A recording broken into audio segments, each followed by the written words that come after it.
Khalid Salah lives in Gaza. He's been here for 15 years, but he wouldn't call it home. On the walls of his apartment in Gaza City, there are no pictures of the place he grew up, where his family lives. No reminder of his life in Bethlehem. They're all in my head, he tells me.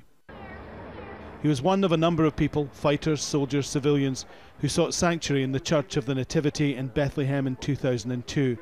Israeli forces camped outside as part of a security operation. The siege of Bethlehem lasted 39 days. 8 Palestinians were killed, and an Armenian monk was wounded. As part of the deal to end the siege, Khalid Salah and 25 others were exiled to Gaza, and here he stayed. I will never forget 5 months ago when my mother died, and her dream was to see my little kid and my wife and daughter.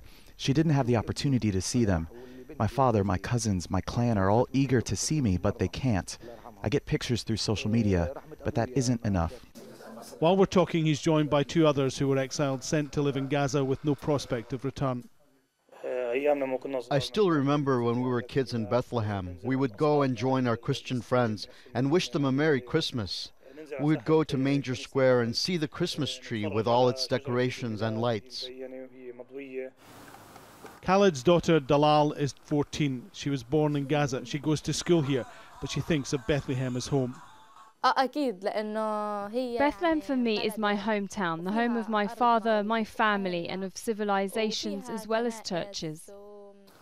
Khalid Salah has spent time in Israeli jails. They call him a militant, a criminal, but he still believes one day he'll return home. One of my cousins was given a double life sentence by the Israelis, and he never thought he would be freed. But a deal was done, and he was released, and he's back home. I hope someday there will be a similar deal, and I can go home to Bethlehem.